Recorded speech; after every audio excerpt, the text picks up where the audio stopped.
Die derde vrug, of die derde eienskap van hierdie een enkele vrug dan, die derde skyfie wat ons eet, is dan vrede. Maar hierdie vrede moet ons sien as baie meer as net wêreldse vrede. In wêreldse terme sien ons vrede om vrede te maak of om 'n gevoel van vrede te hê. Maar dit is nie waarna die Bybel hier verwys nie, want die Bybel verwys met vrede na 'n voltooide geheel. Met ander woorde, iets wat heeltemal geheel is. So Bybelse vrede of peace in Engels, eirene in Grieks, beteken dit wat volledig maak, dit wat vervul, dit wat jou hier binnekant stil maak.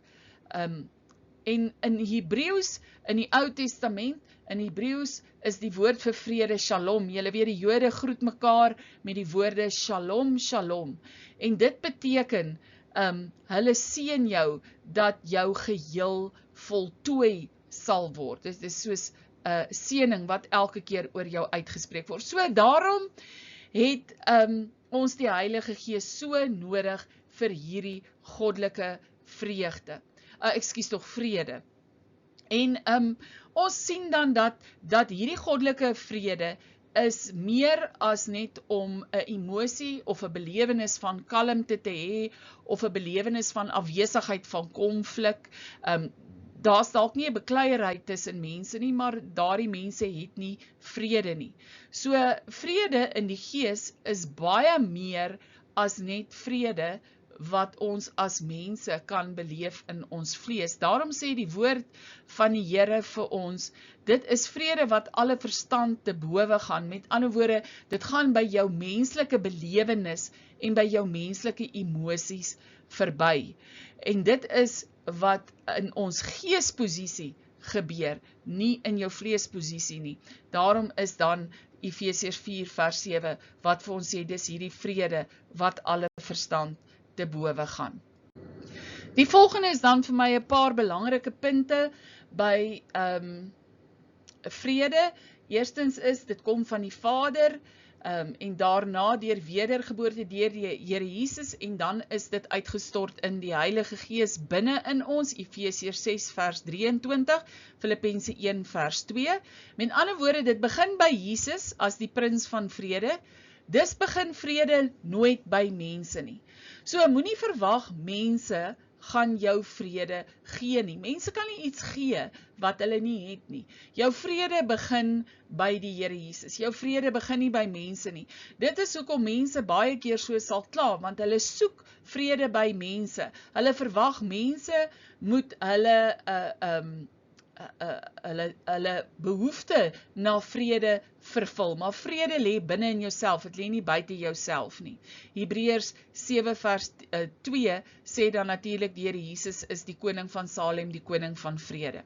Dus punt 2 bestaan vrede in die gees en nie in die vlees nie. Want Romeine 8 vers 6 sê vir ons, dit wat die vlees bedink is die dood, maar wat die gees bedink, gees met 'n hoofletter, is lewe en is vrede. Dan onder punt 3, daarom is 'n wêreldse vrede nooit werklike vrede nie. Julle weet, die hele wêreld skree vrede, met bedoeling dat daar net 'n afwesigheid is van oorlog of konflik. Maar wêreldse vrede het baie keer agter dit allerlei verskuilde agendas. En daarom sien ons dat ware vrede, wat nie uit die wêreld uit is nie, is gekoppel aan Jesus Christus in die Heilige Gees. Johannes 14 vers 27 sê die Here Jesus, dit is vrede wat hy nalaat. En Romeine 15 vers 13 sê vir ons, hierdie vrede is dan deur die geloof. En ons sien dit baie keer dat mense nie vrede in hulle lewens het nie. Hulle is soekende, hulle is met niks tevrede nie, en eintlik waarna hulle soek is na die Here. En as hulle dan wedergebore is, dan kry hulle hierdie vrede terwyl hulle voor die tyd soekende was. So daarom is ware vrede gebaseer op die evangelie. So jy kan gaan toets, is hierdie vrede wat jy beleef uit die evangelie. Handelinge 10 vers 36. Sê die Here Jesus het hierdie evangelie van vrede kom verkondig. Baie keer verkondig politici vrede, maar dis nie uit die Here Jesus uit nie, dis uit ander agendas uit. En Romeine 10 vers 15 sê dan ook vir ons, dit word die evangelie van vrede genoem. En let wel, nie vrede tussen jou en mense nie, vrede tussen jou en God die Vader, wat die Here Jesus kom bewerkstellig het.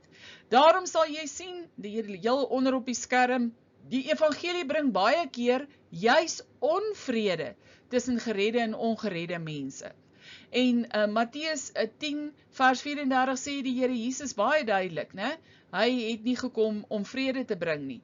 Lukas 12 vers 51 sê hy, dink julle ek het gekom om vrede op die aarde te gee? Hy sê nee, eerder daar gaan verdeeldheid kom.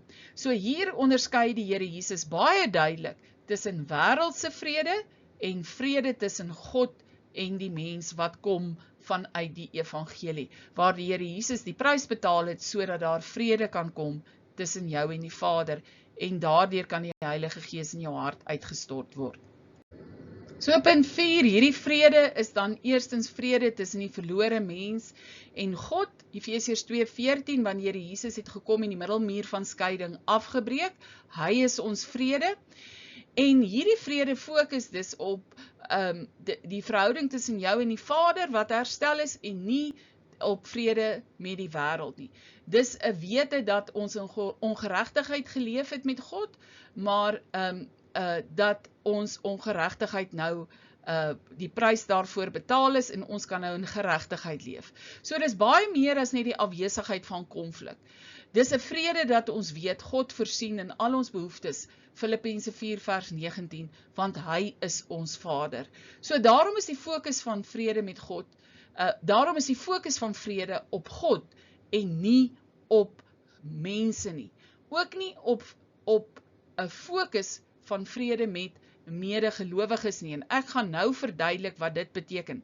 Baie keer is ons so gefokus dat ons tog net met medegelowiges in die gemeente in vrede moet leef, maar intussen is ons besig om in onvrede te gaan tussen dit wat God op ons harte gelê het en dit wat ons moet doen. Ons kry dit baie keer in die bediening, as ek dit vir julle kan verduidelik met 'n voorbeeld. Baie keer wil mense in 'n gemeente hê dat 'n pastoor of iemand in die bediening moet sekere goed doen.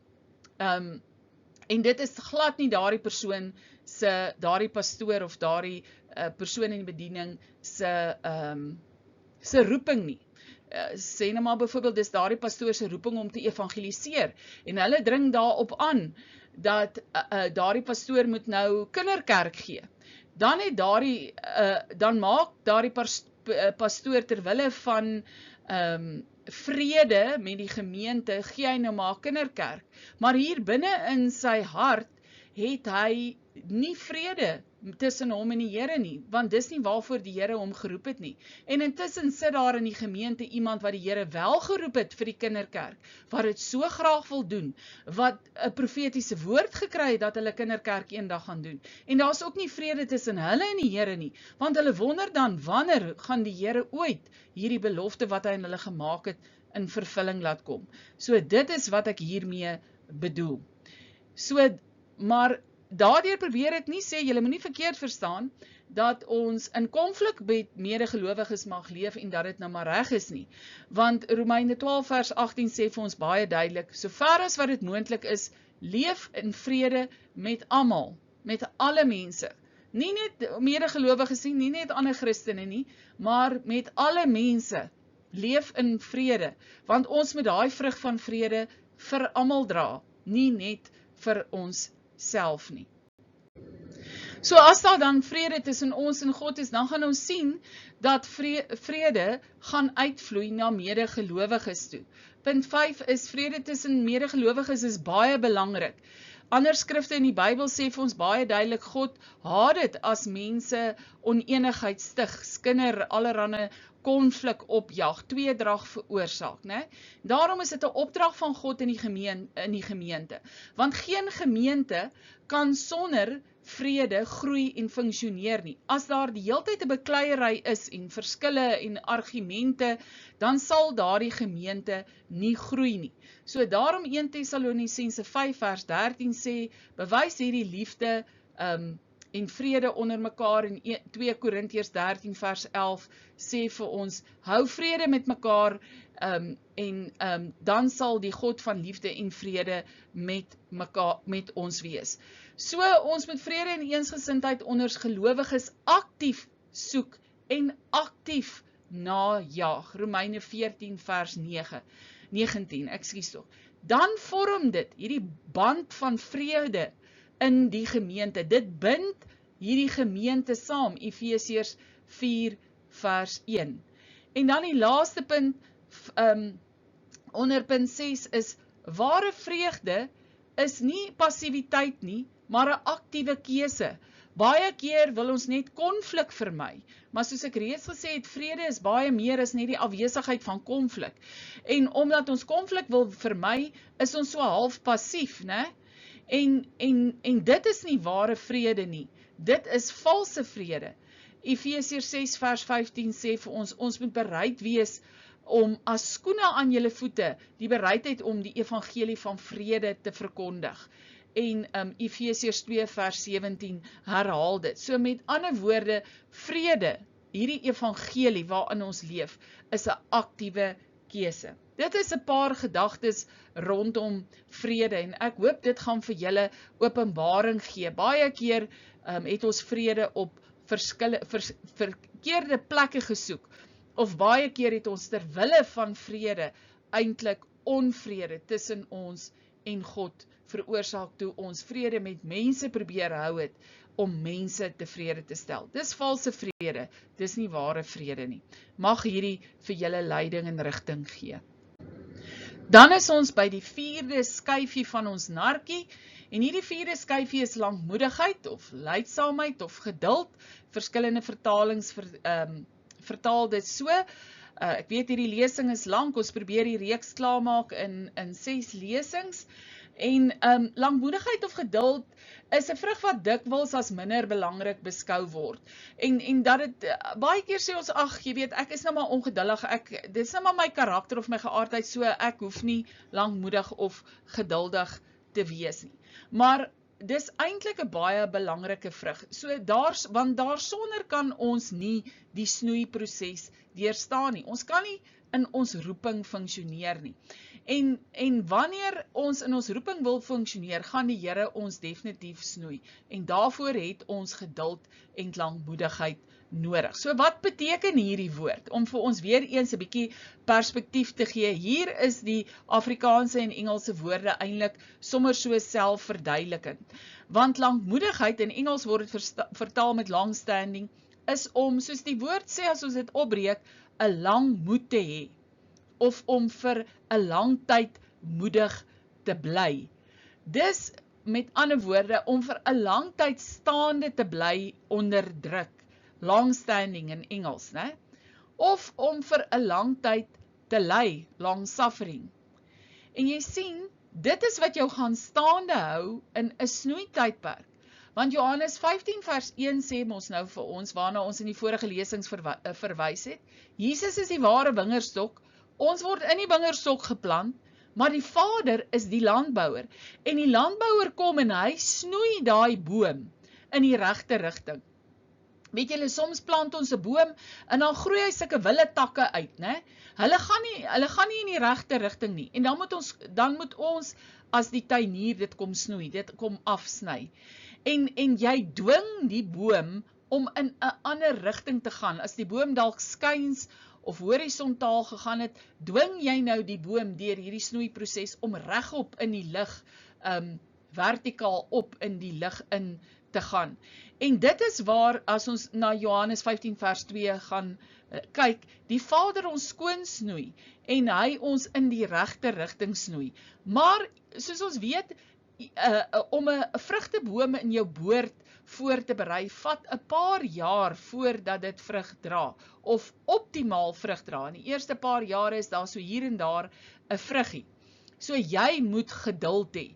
Hierdie boom moet geduld hê.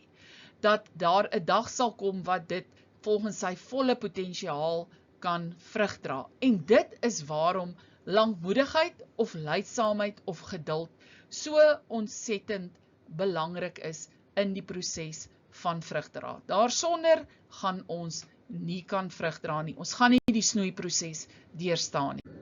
En omdat die Heilige Gees die bron van die vrug van die Gees is hierdie skyfie in ons nartjie net soos al die ander uit God uit. So punt 1 wat vir my belangrik is by lankmoedigheid of geduld, is dit is 'n karaktereienskap van God. 1 Petrus 3 vers 20 sê, God was lankmoedig in die tyd van Noag, né? Hy het geduld gehad, anders het hy die hele aarde verwoes. Dit word ook geopenbaar dwars deur die Ou Testament. Daar's te veel skrif om aan te haal oor hoe God geduld gehad het met Israel, nadat hulle oor en oor gesondig het. En dan elke keer het hy hulle gered uit dit uit. En dan ook, sê Paulus, 1 Timoteus 1 vers 16, hoe die Here Jesus geduld met hom gehad het as die grootste sondaar van hulle almal.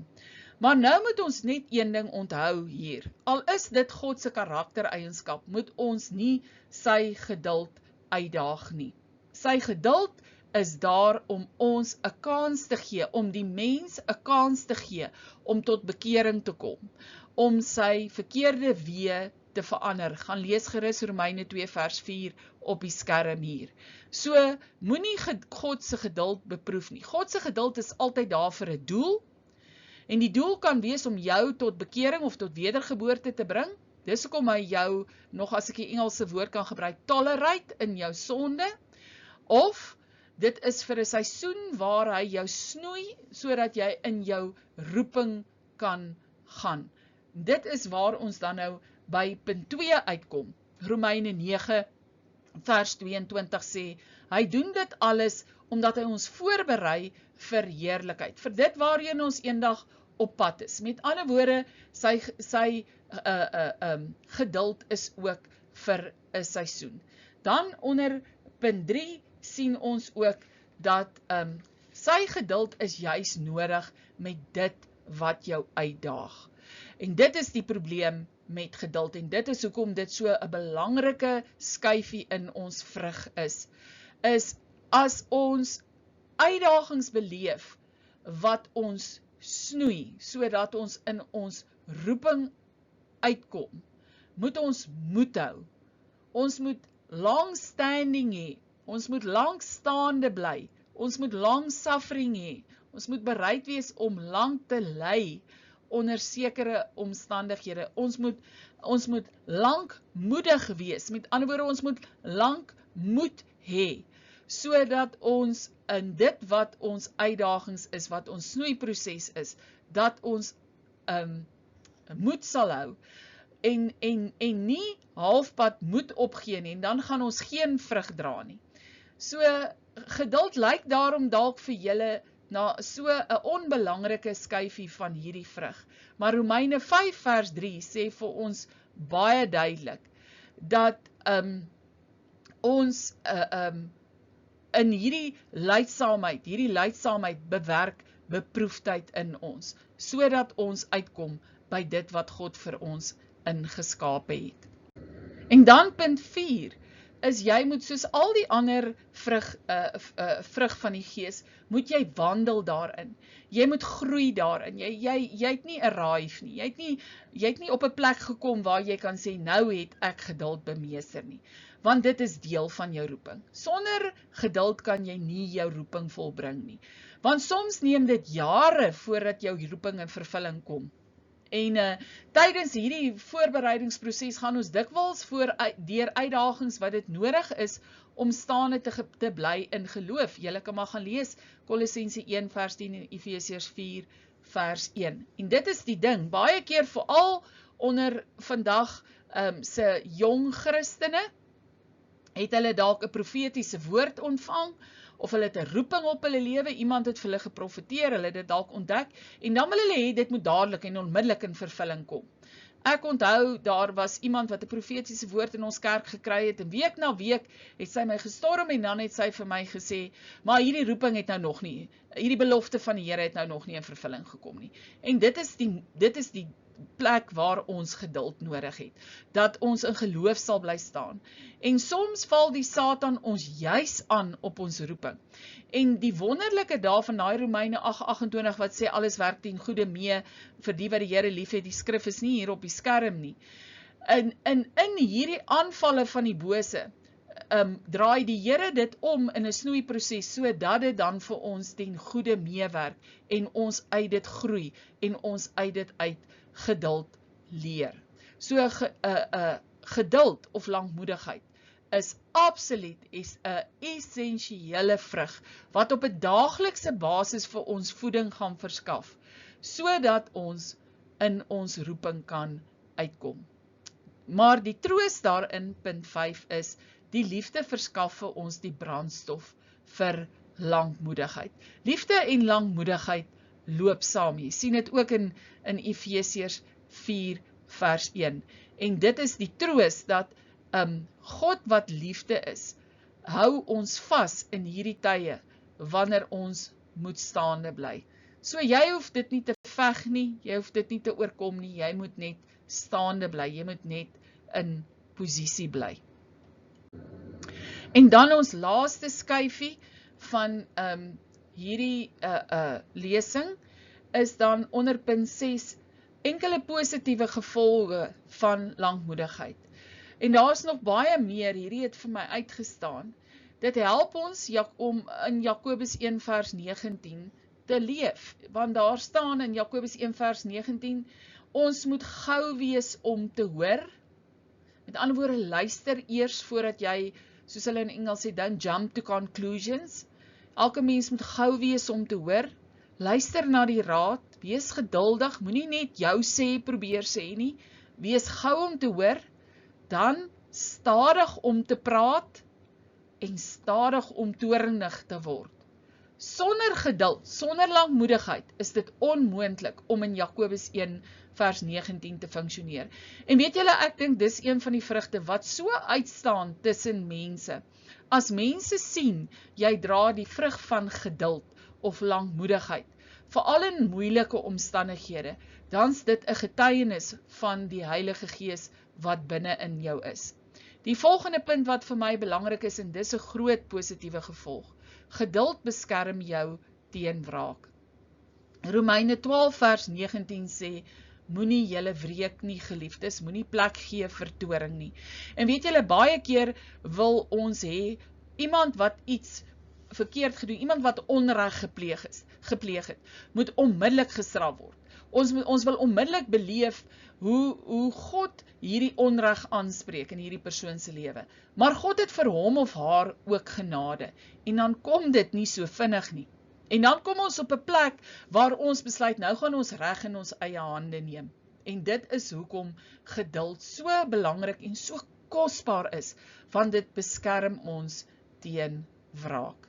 En dan laaste, saam met die beliefde, weet ons, geduld is absoluut essensieel in bediening, saam met vriendelikheid. 2 Korintiërs 6 vers 4 en 2 Timoteus 3 vers 10 sê dit vir ons so duidelik. Sonder geduld, sonder lankmoedigheid, kan ek vir julle getuig, is dit onmoontlik om in die bediening te bly. En ek dink, daar is soveel ander areas van beroepe, dink die onderwysers gaan ook hier hand opsteek, en sê sonder geduld is dit onmoontlik om in hulle roeping te bly. Die mense wat in Suid-Afrika in hospitale werk, en so kan ons aanhou en aanhou en aanhou en aanhou. So wat die Here ook al vir jou voorgeroep het, en of dit dan ook bediening is of nie, op 'n formele vlak of nie, sonder geduld is dit onmoontlik om daarin te bly. Ons het geduld daarin so baie nodig. Dit was enkele gedagtes oor die 4de skyfie van die vrug van die Gees, wat dan geduld of lankmoedigheid was. Mag die Here hierdie lering vir jou oopmaak. In die volgende lesing gaan ons dan kyk na die res van die laaste 5 vrugte van die Gees. Mag die Gees van die Here met jou werk en vir jou verder en verder openbaar in hierdie areas, in die naam van Jesus. Amen.